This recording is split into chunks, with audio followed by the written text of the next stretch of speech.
चलिए दोस्तों, आगे बढ़ते हैं। 31 क्वेश्चन। तो कह रहा है which of the following is not a consequence of a grid system fault. अगर ग्रिड सिस्टम में फॉल्ट होता है तो उसका क्या कॉन्सिक्वेंस होगा, मतलब नहीं होगा। ठीक है, तो ग्रिड में फॉल्ट होगा तो वोल्टेज फ्लक्चुएशन तो होगा ही होगा, रिएक्टिव पावर भी बढ़ेगा, सिस्टम इनस्टेबल भी हो जाएगा, सिस्टम तो इनस्टेबल। लेकिन टैरिफ स्ट्रक्चर में थोड़ी ना कुछ होगा। टैरिफ स्ट्रक्चर तो हाँ, वो दूसरा चीज हो जाता है ना कि क्या चार्ज हो गया है। तो ग्रिड में फॉल्ट होने की वजह से वोल्टेज फ्लक्चुएट होगा, सिस्टम होगा इंक्रीज रिएक्टिव पावर, लेकिन टैरिफ स्ट्रक्चर नहीं है ना। चलिए आगे चलते हैं। In the analogy between electric circuit, magnetic and electric circuit का एनालॉजी पूछ रहा है एमएमएफ का। ठीक है, ये तो हमने पिछले लेक्चर में भी डिस्कस किया है कि एमएमएफ किसका एनालॉगस होता है, ईएमएफ का, सॉरी। और फाई किसका होता है, आई का होता है। आर किसका होता है, रिलक्टेंस का होता है। रेसिस्टेंस रिलक्टेंस का होता है। ठीक है, तो ये हमने डिस्कस कर रखा। तो यहाँ एमएमएफ का क्या हो जाएगा, ईएमएफ हो जाएगा। बहुत ही आसान क्वेश्चन। चलिए आगे चलता हूँ। आगे क्या है, इन इलेक्ट्रिक आर्क वेल्डिंग। ये देखो, आर्क वेल्डिंग का आज क्वेश्चन दिया ना, पिछले लेक्चर में हमने रेसिस्टेंस वेल्डिंग देखा था। Which feature distinguish DC welding machine from AC rectified. मतलब डीसी वेल्डिंग और एसी रेक्टिफाइड वेल्डिंग के बीच में पूछ रहा है कि क्या डिफरेंस होगा, है ना। तो हम लोग जानते ही है कि डीसी को रेक्टिफिकेशन की जरूरत नहीं पड़ती, एसी को रेक्टिफिकेशन की जरूरत पड़ती है। चलो थ्योरी बाद में देखेंगे, पहले ऑप्शन से ही एलिमिनेट करते हैं। हमें क्वेश्चन में ऑप्शन से ही अप्रोच करना है, क्योंकि आने वाले टाइम में ऑप्शन ज्यादा आ रहे हैं स्टेटमेंट वाले, है ना। चलिए देखते हैं। DC machine alternates, DC machine कभी अल्टरनेट नहीं होता है, एसी अल्टरनेट्स होता है। ठीक है ना। और एसी बोल रहा रेक्टिफाइड नहीं होगा। Both DC machine and AC rectified unit supply only alternating current. गलत ही है, डीसी कभी भी अल्टरनेटिंग नहीं रहता है। DC machine provides a smooth stable DC output. ये देखिए, डीसी जो है स्टेबल डीसी आउटपुट देगा, जबकि AC unit rectified AC to produce DC. यही होगा। तो देखा, हमने बस ऑप्शन से कर लिया। चलिए आगे अब देखते हैं हम कुछ चीजें, जैसे एसी और डीसी वेल्डिंग में क्या क्या होता है। ठीक है, तो अगर हम डीसी वेल्डिंग करते हैं तो इसमें क्या हो जाता है ना, हाई आर्क स्टेबिलिटी होता है। और क्या हो जाता है, इसको हम थिन मटेरियल पे कर सकते, थिन मेटल शीट पे करते हैं, थिन मेटल शीट। और क्या होता है, नॉन फेरस। ये सब हमें याद कर लेना है ना। हाँ, इसकी इफिशियंसी कम होती है, इफिशियंसी 60 to 65%। और पावर फैक्टर यहीं से हम याद करेंगे, 0.6 to 0.7। Efficiency 60, power factor 2। लेकिन हाँ, एक और चीज इसमें याद कर लेते हैं कि bare and coated both electrode इसमें यूज होता है। इसमें बियर भी यूज होता है, इसमें कोटेड भी यूज होता है ना। चलिए अब अगर एसी में देखा जाए, एसी में क्या क्या होता है, एसी में आर्क ब्लो नहीं होता है, एब्सेंस ऑफ। डीसी में आर्क ब्लो इफेक्ट होता है, याद रखिएगा। एसी में आर्क ब्लो नहीं होता है ना। और क्या होता है, लेस एनर्जी कंजम्पशन होता है, लेस एनर्जी कंजम्पशन होता है। और क्या होता है, हाई एफिशिएंसी होता है, 80 to 85%, है ना। इसमें बस एक ही नुकसान होता है कि इसका पावर फैक्टर लो होता है। पावर फैक्टर इसका क्या होता है, लो होता है ना, 0.3 to 0.4 लैग। इसका पावर फैक्टर लो होता है, इसका एक ही नुकसान है। और इसमें क्या होता है, only coated electrode is used. ठीक है, only coated electrode is used. और क्या होता है, थिकर मेटल को इससे करते हैं, थिकर मेटल शीट। प्रोडक्शन में यूज करते हैं इसका, प्रोडक्शन में यूज करते हैं ना।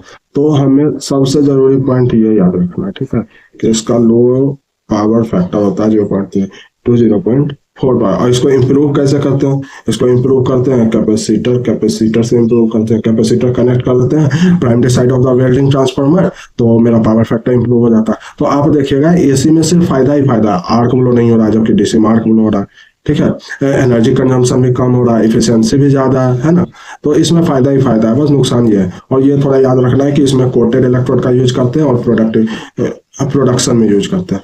और डीसी में क्या है, डीसी का बस ये फायदा है ना कि इसमें आर्क स्टेबिलिटी होती है, हायर आर्क स्टेबिलिटी, बाकी कोई फायदा उतना नहीं है। एफिशिएंसी भी कम है, पावर फैक्टर इसका ठीक है उसके कंपेरिजन में, तो ये एफिशिएंसी बेसिकली इसकी कम है।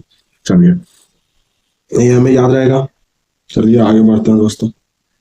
As a temperature increase decrease electron increase, ऐसा होगा नहीं, ये नहीं होगा। टेम्परेचर बढ़ेगा तो count of electron in intrinsic semiconductor बढ़ेगा। बहुत ही आसान सवाल। अच्छा इसमें हम देखते हैं कोई भी कंडक्टर क्या होता है, पॉजिटिव कंडक्टर क्या होता है, पॉजिटिव टेम्परेचर होता है या निगेटिव टेम्परेचर कोफिशिएंट होता है। पॉजिटिव टेम्परेचर कोफिशिएंट का मतलब क्या होता है कि टेम्परेचर बढ़ेगा तो रेसिस्टेंस भी बढ़ेगा, है ना। तो ये क्या होता है, पॉजिटिव टेम्परेचर कोफिशिएंट। टेम्परेचर अगर किसी कंडक्टर का बढ़ाते हैं तो उसका रेसिस्टेंस भी बढ़ता है ना। जबकि सेमीकंडक्टर या इंसुलेटर के साथ क्या होता है, ये दोनों निगेटिव टेम्परेचर कोफिशिएंट होते हैं। निगेटिव टेम्परेचर कोफिशिएंट, टेम्परेचर बढ़ाते हैं तो उसका रेसिस्टेंस घटता है ना। चलिए आगे चलते हैं भाई। ये क्वेश्चन है, इसमें a piece of insulating material supplied with voltage दे रखा है ना, वोल्टेज दे रखा है 800 volt and supply frequency of, देखिए ये रेडियन सेकंड दे रखा है, ये एफ नहीं है। अगर हर्ट्ज में रहता तो ये एफ होता, लेकिन रेडियन में है तो ये ओमेगा ले लेंगे। तो ओमेगा कितना है, 100 इंटू 10⁶ रेडियन पर सेकंड, है ना। कैपेसिटेंस की value pico farad 20 into 10⁻12 farad हो गया। और पावर फैक्टर मेरा क्या दे रखा है, cos 5 0.05, इसको हम 10 डेल भी कह सकते हैं स्मॉल नोट में।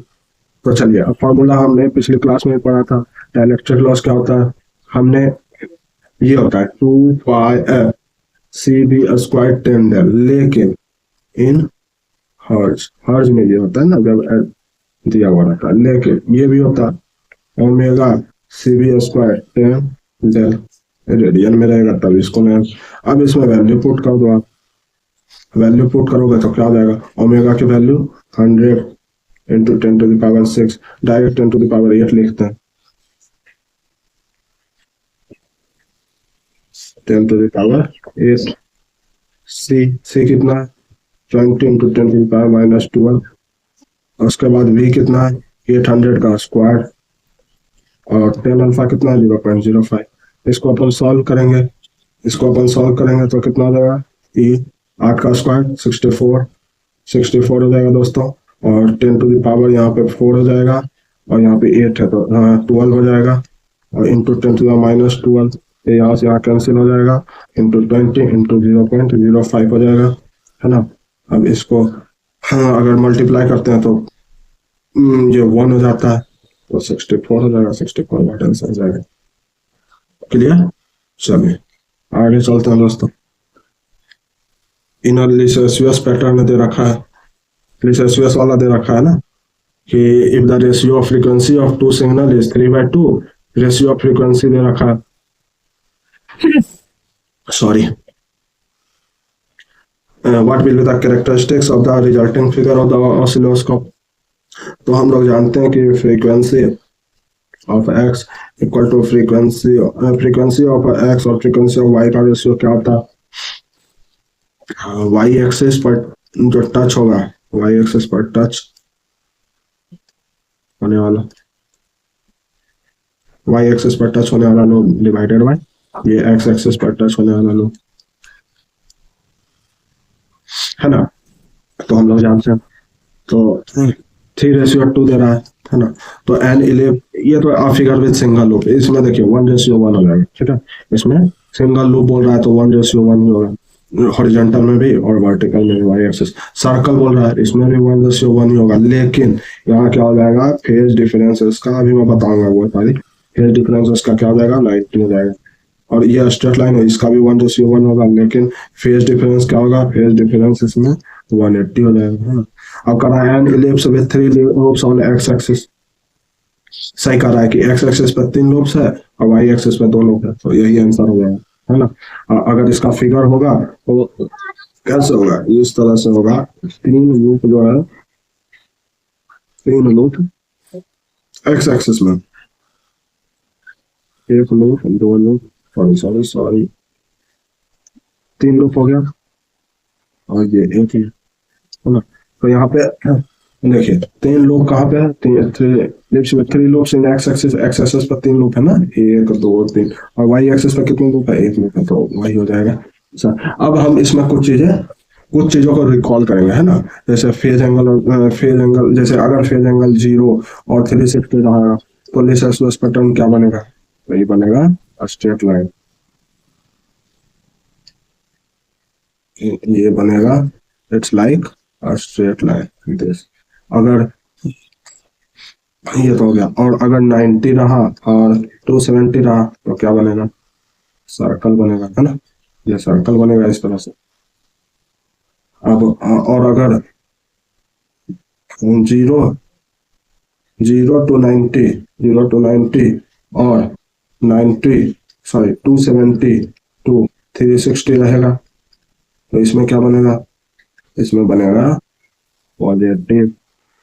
पॉजिटिव स्लोप बनेगा, है ना। और उसके बाद 90 और 180 के बीच में रहेगा, 90 और 180 के बीच में रहेगा, तो इसमें क्या बनेगा, और 180 से 360 के बीच में रहेगा, तो क्या बनेगा, इस तरह से बनेगा, है ना। अगर हम इसे याद करना चाहे तो हम कैसे याद कर सकते हैं, इस तरह से हम एक ग्राफ लेंगे, है ना, और यहाँ पे ऐसे बना दो। ये मुझे एक अच्छे टीचर ने सिखाया था, ग्राफिक रितार्थ उनका।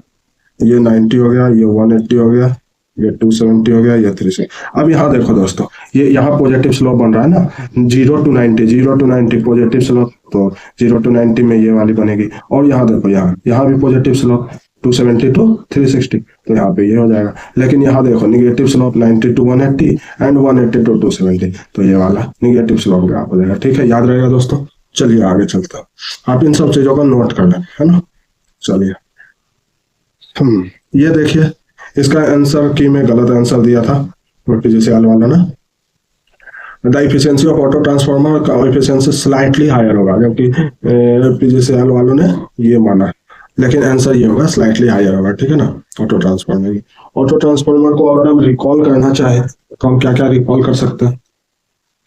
इसमें क्या होता है ना कि primary and secondary winding electrically और मैग्नेटिकली कनेक्टेड होते हैं, इलेक्ट्रिकली एंड मैग्नेटिकली कपल्ड होते हैं। ठीक है, मैग्नेटिकली कपल्ड होते हैं। के हमेशा लेस देन 1 रखना है, हमें के हमेशा लेस देन 1 लेके चलना है ना। चलिए, अब इसमें मैग्नेटिकली ट्रांसफर पावर अगर कहता है, मैग्नेटिकली ट्रांसफर पावर अगर कहता है, तो इसमें 1 माइनस के इंटू पी इनपुट ले लेंगे। और अगर कंडक्टिवली कहता है, कंडक्टिवली ट्रांसफर पावर कहता है, तो 1 माइनस के इंटू पी आउटपुट ले लेंगे, सॉरी पी इनपुट ही ले लेंगे। ठीक है ना, या आउटपुट भी ले सकते हैं, इनपुट आउटपुट कुछ भी रख लो, तो कंडक्टिवली हो जाएगा। ओहो सॉरी मेरा ध्यान कहीं और था दोस्तों। मैग्नेटिकली में 1 माइनस के होता है, माफ करना दोस्तों, के इंटू पी पावर इनपुट हो जाता है, ये हो जाता है ना। और अगर वॉल्यूम और वेट निकालने बोलेगा ऑटो बाई टू बाइंडिंग, तो ये हो जाता है 1 माइनस के। ठीक है ना।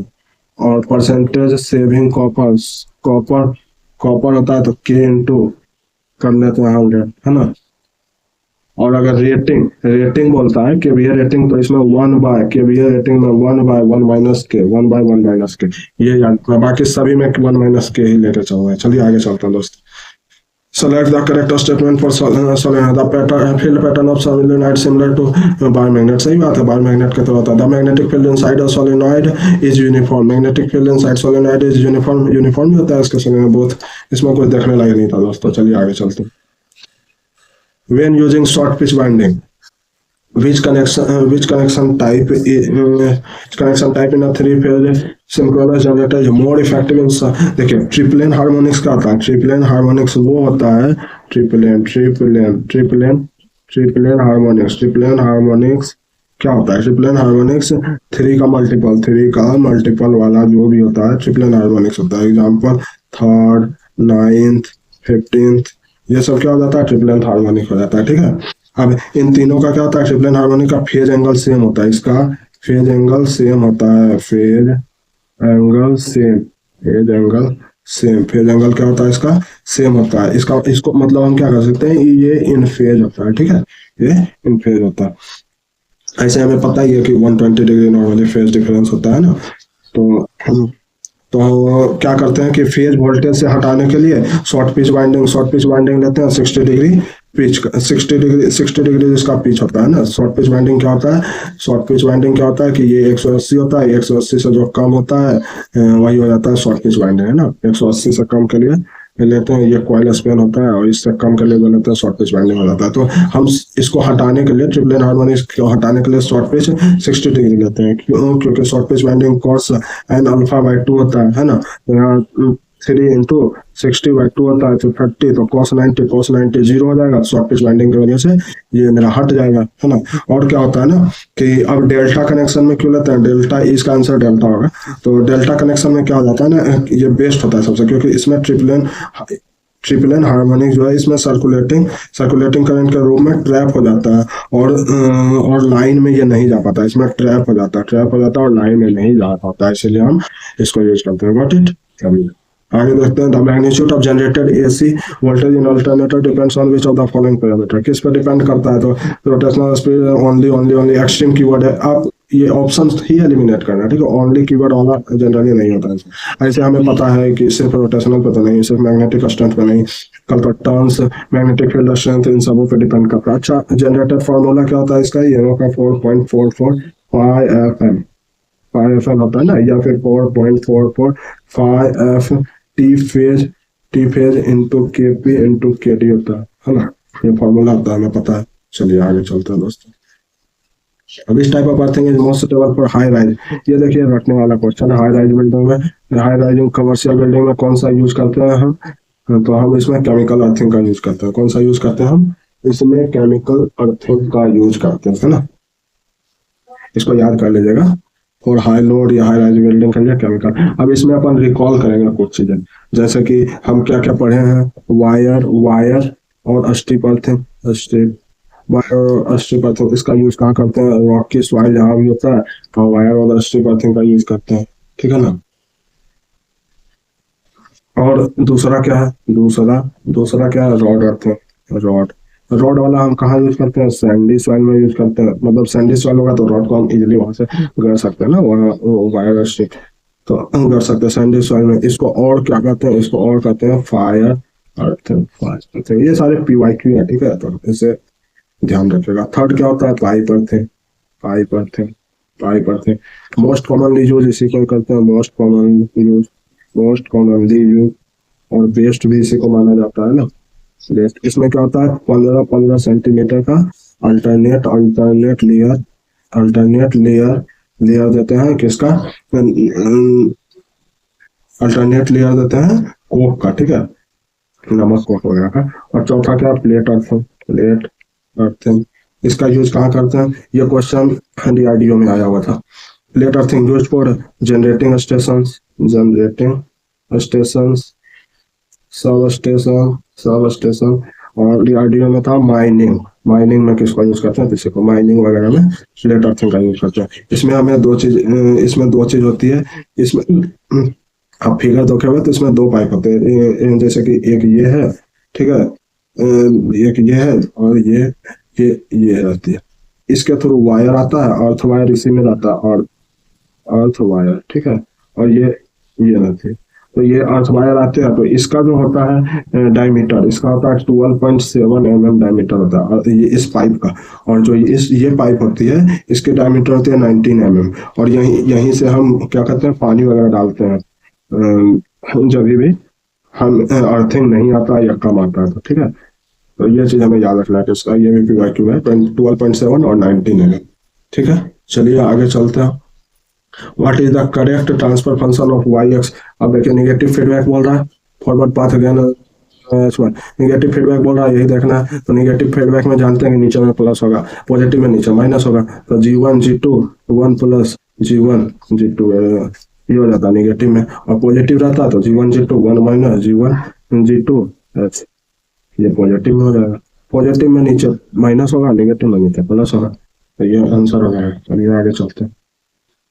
इन electrical heating the heat produced by heating element is primarily due to, heat किसकी वजह से प्रोड्यूस होता है in heating element, heat resistance की वजह से होता है। ये तो देखते के साथ ही स्पीड एट विच, क्या फालतू speed at which current flow, कोई मतलब नहीं है। Magnetic field generated by the current, heat क्यों जनरेट होता है, तो रेसिस्टेंस में जनरेट होता है और करंट की वजह से होता है। तो इसमें भी कुछ देखने लायक नहीं था ना। चलिए आगे चलते हैं। ये देखिए एक अच्छा क्वेश्चन है, फाइंड द करंट। इसमें माफ कीजिएगा दोस्तों, इसमें डायग्राम नहीं बना पाया हूँ पीपीटी में, पीडीएफ में, तो मैं अभी बना देता हूँ ना। ये इस तरह से वोल्टेज सोर्स दिया हुआ था, ठीक है, और ये यहाँ से रेसिस्टेंस दिया था, इसकी वैल्यू भी देखो, डायग्राम नहीं बना तो ये नहीं हो गया, 10 ओम है, और यहाँ कैपेसिटर है और इसकी वैल्यू है 10 माइक्रोफैराड, 10 माइक्रोफैराड। यहाँ से आईसी आ रही है, यहाँ से आई आर, ठीक है, और हमें निकालने बोला है, आईसी निकालने के लिए बोला है कि क्या होगा, ठीक है, और आई आर दिया हुआ है, आई आर गिव है, आई आर गिव है। तो आई आर मेरा दिया हुआ है 5 cos omega T minus 10 ampere, ठीक है। तो हम इसमें क्या करेंगे,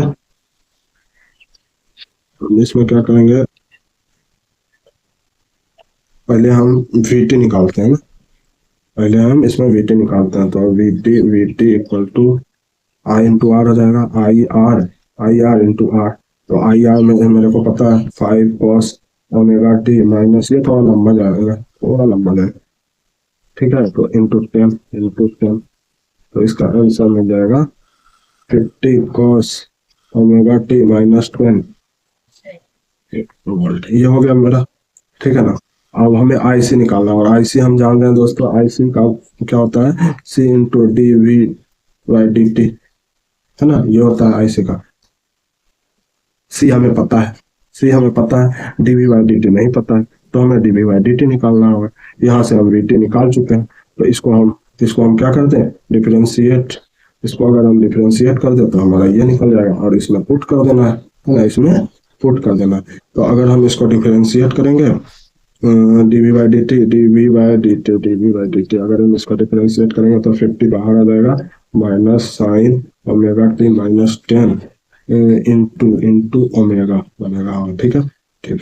तो अगर ओमेगा की वैल्यू यहाँ कितनी है, ओमेगा की वैल्यू 100, ठीक है। तो अगर हम 100 पुट कर देंगे तो ओमेगा माइनस बाहर निकाल देंगे, 5000 साइन ओमेगा नहीं 100 टी माइनस 10, ये मेरी आ गई, है ना। अब इसको हम पुट कर देते हैं, इसमें हम पुट कर देते हैं। तो इसमें अगर हम पुट करते हैं तो आई सी इक्वल टू, सी की वैल्यू कितनी है, 10 into 10 to the power minus 3 into 5000 sine 100 T minus 10, है ना। ये 10 इंटू 10 टू द माइनस 3 और ये 5000 है, तो यहाँ से इसको काट देंगे, यहाँ से ये कट जाएगा, ये कट जाएगा, तो ये हो जाएगा माइनस 50 साइन 100 टी माइनस 10। यहाँ तक क्लियर है दोस्तों। चलिए अब हम यहाँ ऑप्शन में देखो है क्या, माइनस में तो है ही नहीं, साइन 100 नहीं। तो इसको अब हम क्या करते हैं ना, कि इसको हम ट्रिग्नोमेट्रिक फंक्शन हमने पढ़ रखा है कि ट्रिग्नोमेट्रिक में क्या होता है ना, minus sine theta equal to क्या हो जाता है, कॉस थीटा प्लस 90, हम जानते हैं ये चीज। तो उसी से इसको हम कन्वर्ट कर देंगे, तो कन्वर्ट करेंगे तो मेरा क्या हो जाएगा, ये हो जाएगा i c equal to 50 cos 100 t, 50 cos 100, ये 50 हो गई ना, और ये साइन का cos हो गया 100 टी माइनस 10 और प्लस 90, तो हो जाएगा i c equal to 50 cos 100 t plus 80, है क्या ऑप्शन में, ये डी हो जाएगा दोस्तों, हाँ डी हो जाएगा दोस्तों, आंसर इज डी। चलिए आगे चलते हैं, लास्ट क्वेश्चन आज का। What is the direction of magnetic field produced by a current conductor. Magnetic field का डायरेक्शन क्या होगा, मैग्नेटिक फील्ड का डायरेक्शन क्या होता है बताइए, अरे सर्कुलर होता है, तो ये क्या हो जाएगा, इट ऑलवेज इन सर्कुलर। अब देखिए अगर करंट का डायरेक्शन सेम होगा तो क्या करेगा, सेम डायरेक्शन में होता है, क्या होता है, अट्रैक्शन होता है, फोर्स ऑफ अट्रैक्शन लगता है ना। अपोजिट डायरेक्शन में होता है तो क्या होता है, फोर्स ऑफ रिपल्सन होता है, रिपल्सन होता है। एक और चीज अपवर्ड होता है, अपवर्ड डायरेक्शन होता है, तो क्या होता है, अपवर्ड डायरेक्शन में क्या होता है, एंटी क्लॉकवाइज होता है, एंटी क्लॉकवाइज है ना, एंटी क्लॉकवाइज होता है। डाउनवर्ड में क्या होता है, डाउनवर्ड में क्या होता है, क्लॉकवाइज होता है। ऑल ओके दोस्तों, चलिए आज के लिए यहीं रहने देते हैं। नेक्स्ट सेशन में थैंक यू सो मच, और थैंक यू, फिर मिलते हैं दोस्तों नेक्स्ट सेक्शन।